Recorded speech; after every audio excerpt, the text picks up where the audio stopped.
Good evening, and welcome to Hello, It's Us, Perspectives on Inclusion. This program is dedicated to educating the general public about issues that are important to people with disabilities.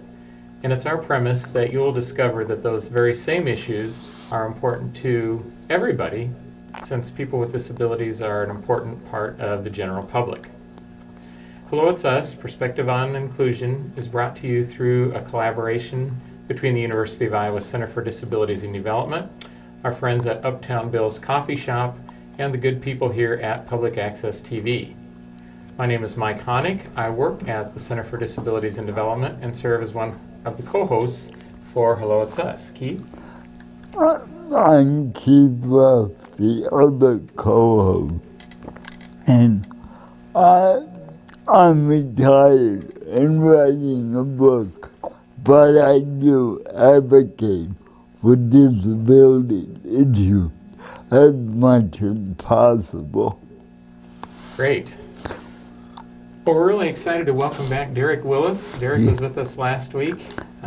Derrick is the Associate Director of our University Center for Excellence in Developmental Disabilities at the Center for Disabilities and Development here in Iowa City. So welcome back, Derrick. Thank you for coming back. Yeah, thank you for having me, guys.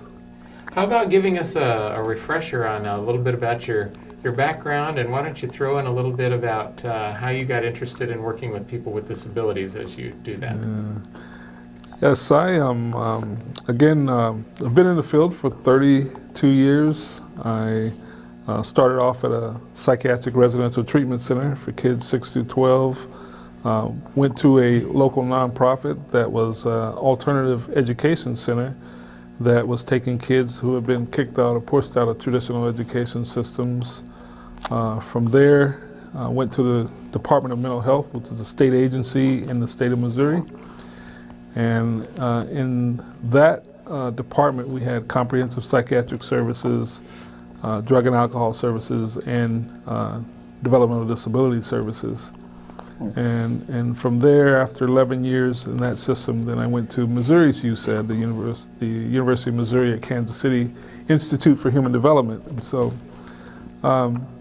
it's kind of like the field chose me. I don't think that there was any particular thing that I saw that brought me to the field. I think my whole goal was to really focus on how do you work with those who sometimes are at a disadvantage. I always wanted to work with underrepresented, underserved populations.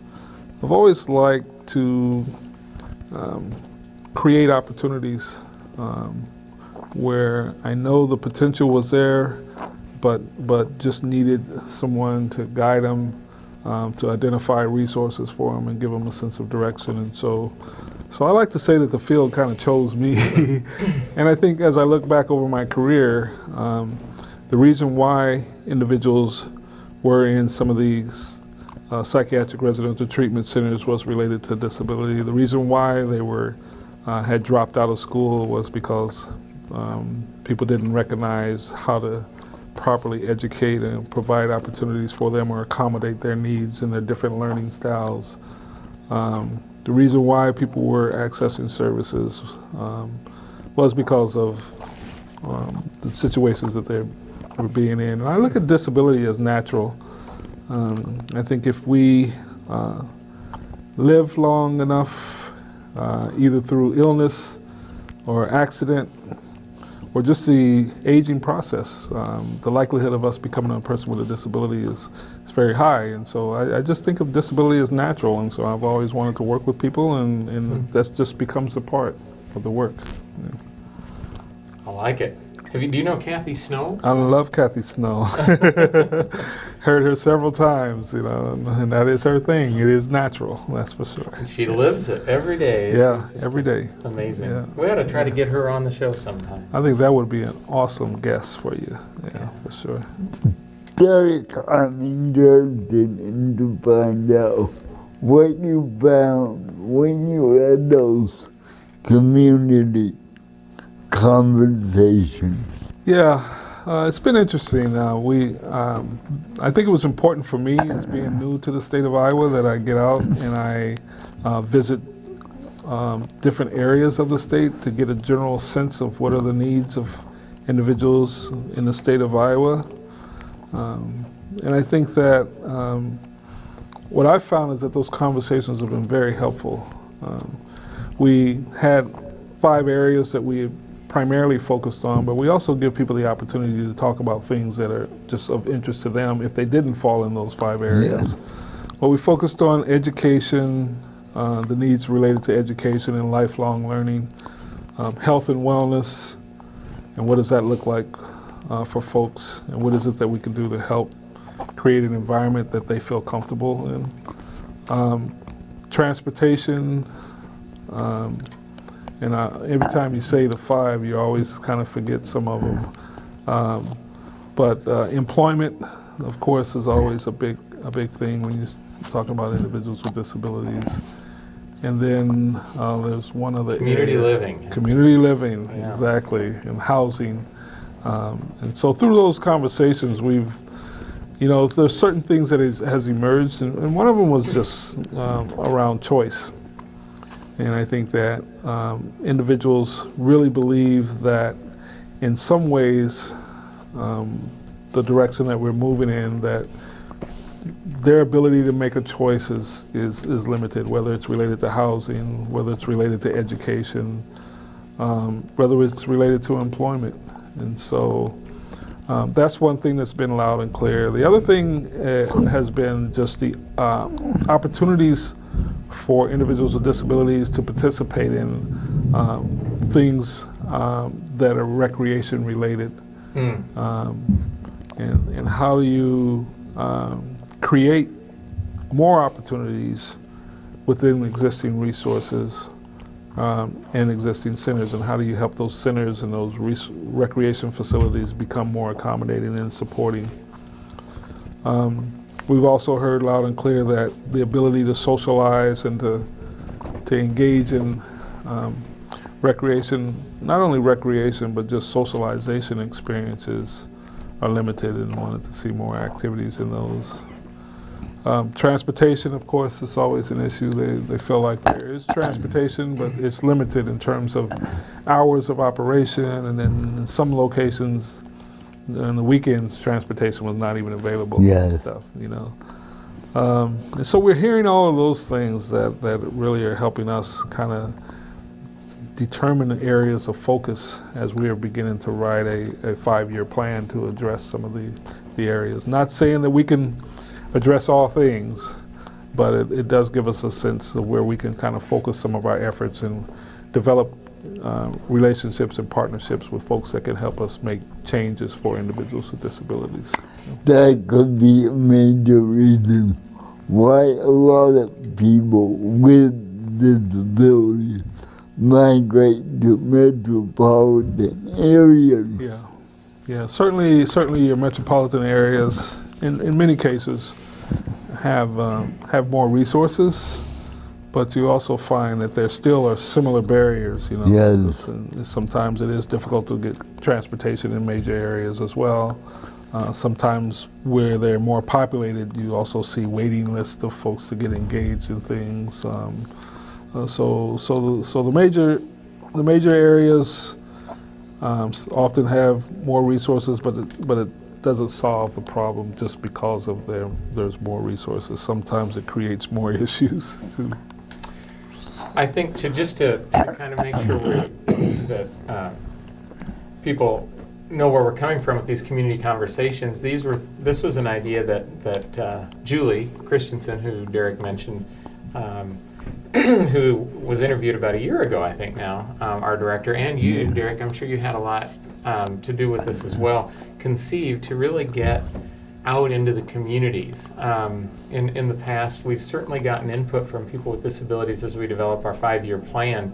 But this time, you've gone out to how many communities already? We've been out to 5 communities and have a goal to be out into 7 communities. And so we've been to Maquoketa and Owine, we've been to Ottumwa, Mason City, And then we plan to go to Sioux City and Council Bluffs. And so it's really trying to look at the state of Iowa and making sure that we kind of reach all the corners and gather input. We didn't focus on kind of the central part of the state because we do get that, a lot of feedback from the state agencies and the people who are working in those particular areas. And we also hosted one here in Iowa City as well, in Coralville. So.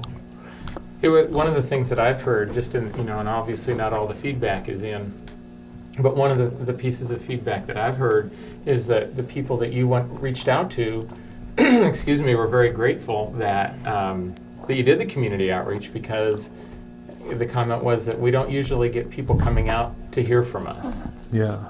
I think that's the beauty of the community conversations. They're designed to really give people the table, and so when you're having a conversation, it's really, we did develop some guiding questions, but we found that just was what started the conversation, and then they would just take on their life of their own. The whole importance of it is kind of creating an environment that people feel comfortable talking, and we haven't had a problem with that.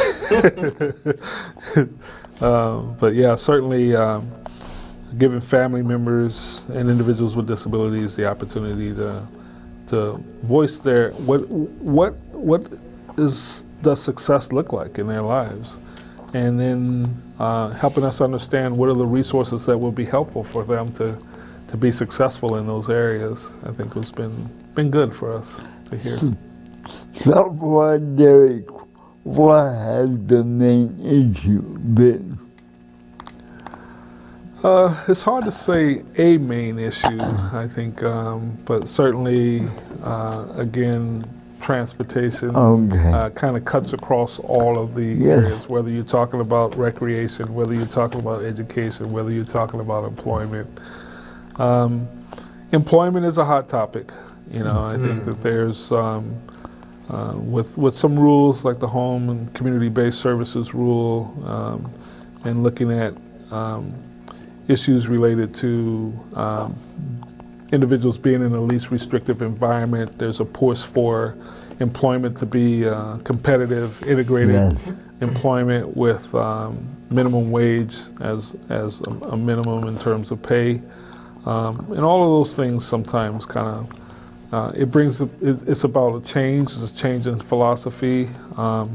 Looking at our centers that are 14C waivers, those centers that offer sub-minimum wage and have those agreements, you'll see that there's some folks who feel like those are necessary and feel like that people are happy in those environments. And then you'll see some folks that feel like that, work should be in a community, it should be in an integrated setting. And so it's really around, again, it gets back to choice for individuals. And we've heard that loud and clear, that sometimes they feel like the choice is not there.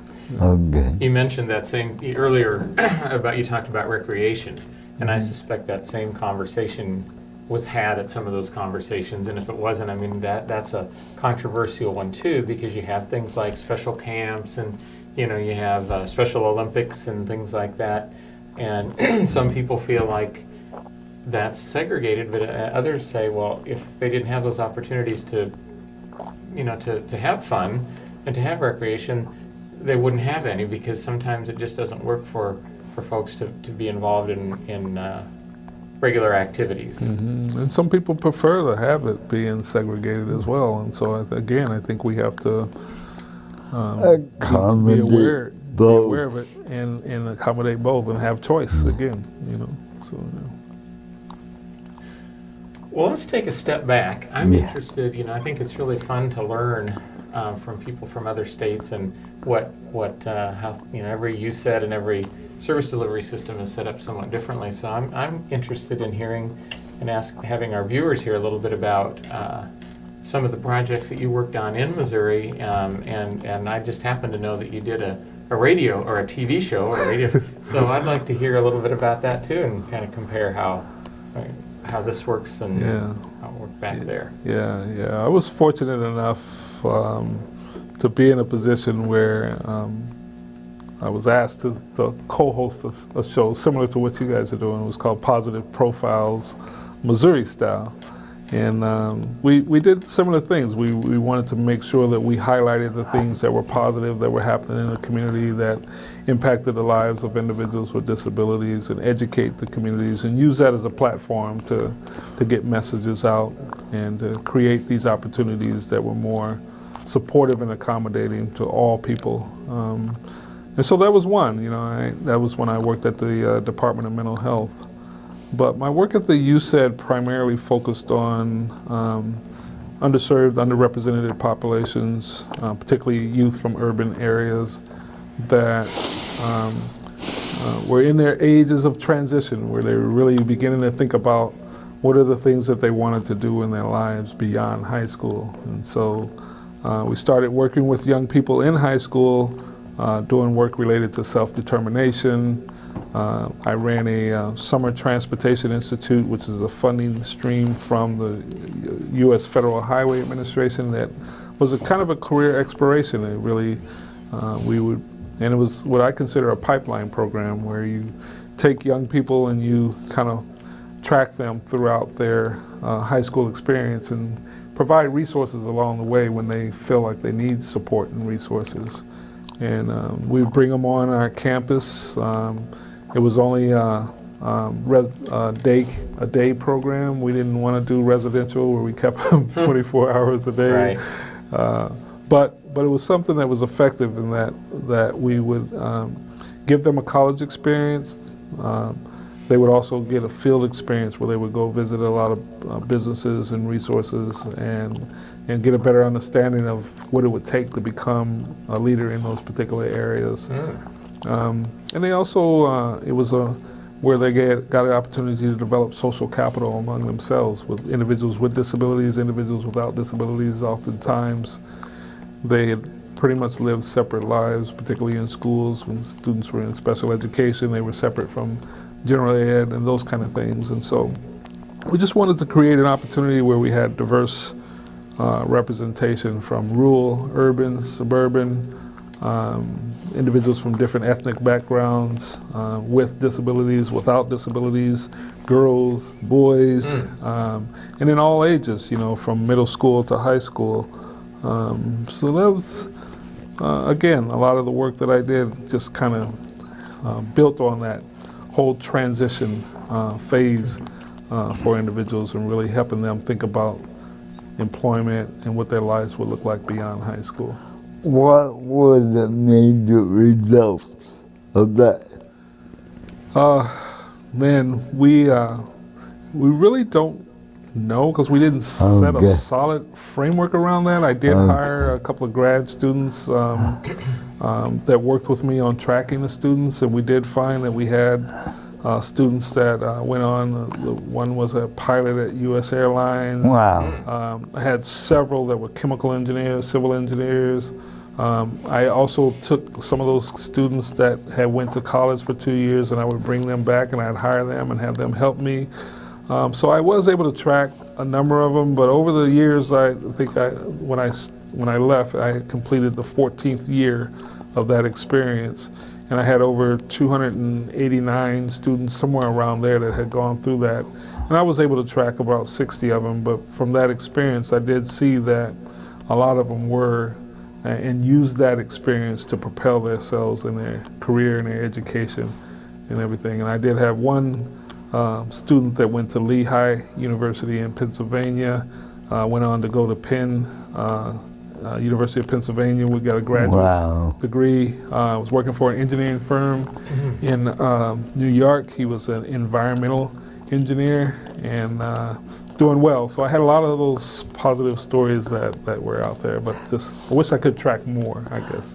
How do you think a project like that would fit in Iowa? I think it would fit very well. Matter of fact, What a question, we're right? having conversations.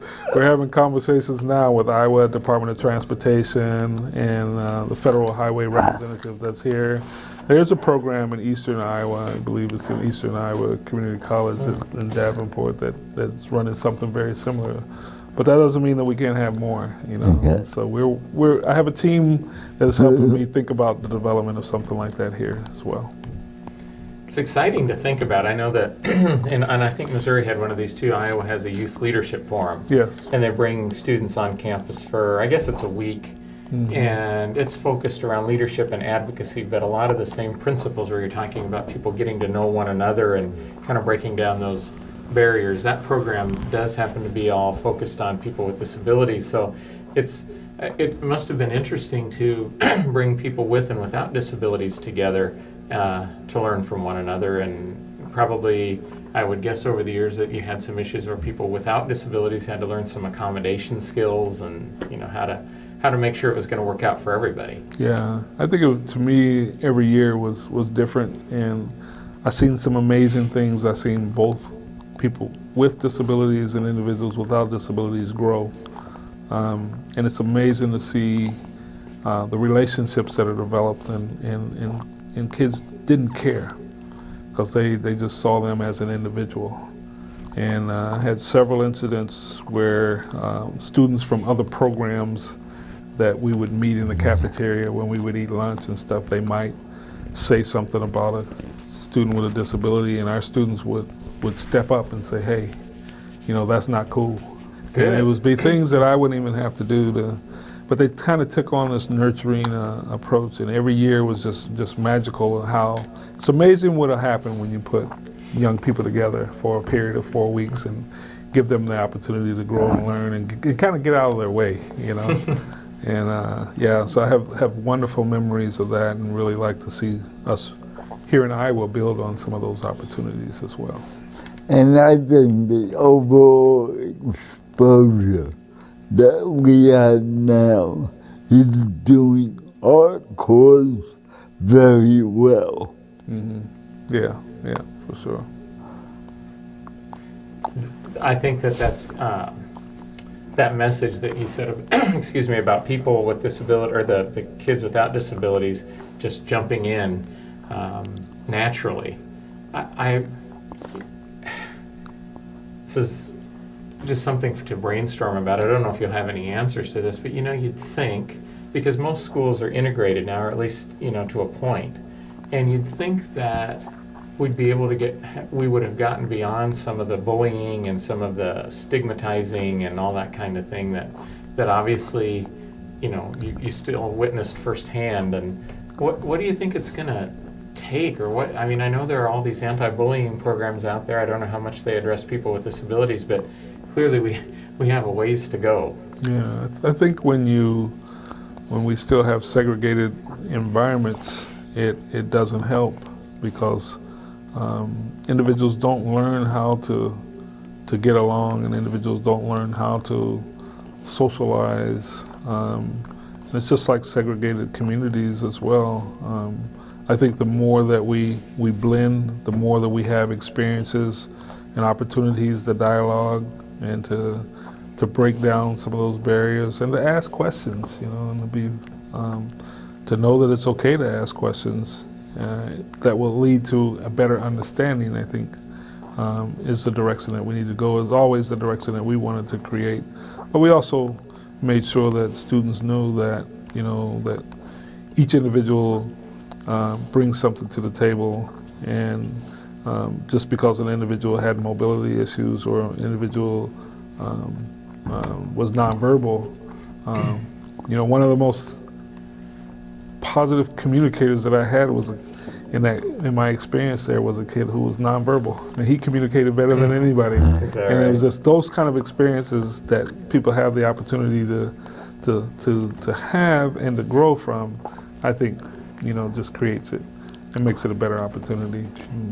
Derrick, I notice every fall when the new kids come to college, you can tell who has been exposed to people with disabilities and who hasn't. Yeah.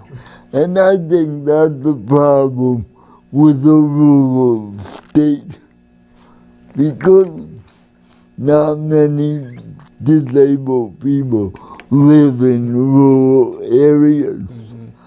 So the non-disabled are not exposed Yeah. at an early age. Yeah. Certainly, geographical locations and when communities are smaller, the numbers are a little bit smaller, and so it certainly puts them at a disadvantage. But I think wherever they do intersect, if it's in a place that's safe and it's in a place that people value each other, Yeah. they'll pick up. I mean, if you really believe in just rights for everybody, and this is a civil rights issue Yes. as well. And if you really have a compassion in your heart to love your other brother or sister, then those things tend to go away and everything, regardless if you had that experience early or not. It's a really good point. I do think it's fascinating. I talked with a group of, 5th or 6th graders a number of years ago, and one of the reasons they asked me to come in is that they had a student with muscular dystrophy that had gone from, I think, full independently walking to a cane or a walker and then into a wheelchair. And they wanted, they felt that the students were old enough to really have a conversation about that, and so I was asked to come in. So I did my thing and explained how I did things as a blind person, and then I said, okay, now how many of you know a student with a disability? And no hands went up. And finally I said, because we had talked with the student about this beforehand, and what about, whatever his name was? And they went, I guess I didn't think of him as being disabled. Yeah. And I thought it was kind of interesting just that, and I agree with you wholeheartedly about, loving your other brother or sister, but I do think that exposure, they had been with that student since kindergarten, and they just didn't see any difference in him. That was just a part of who he was. That was a profound experience for me. Yeah, absolutely. I think that, with accommodations and supports, we create these environments that people get along well with or without a disability.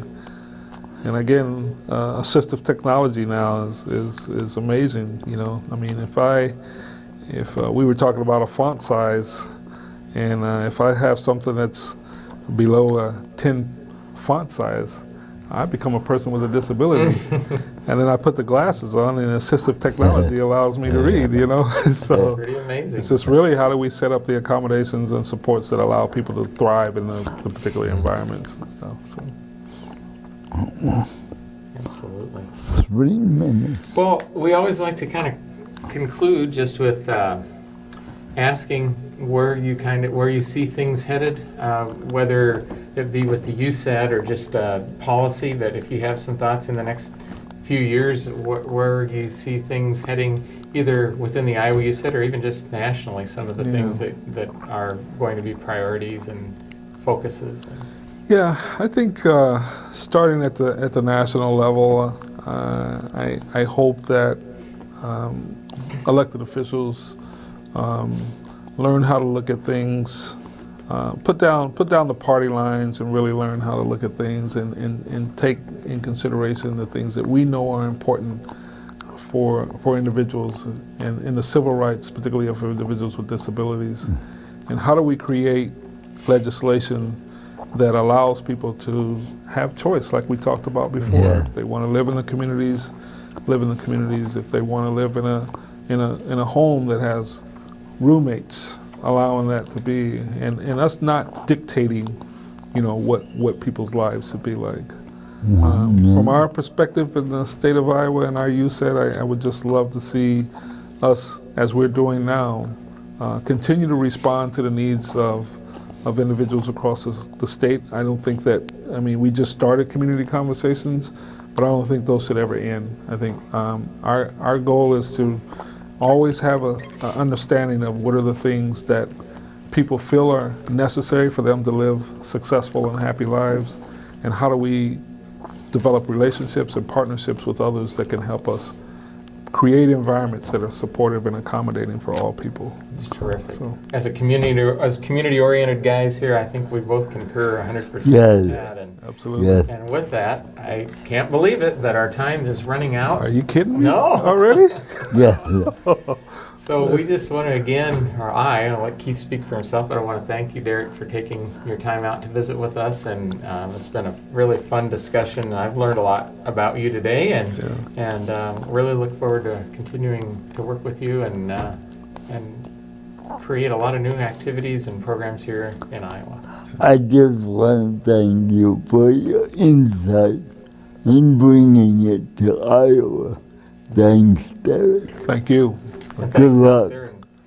Thanks out there in TV land, and thanks again to our sponsors. Have a good week out there. Bye now.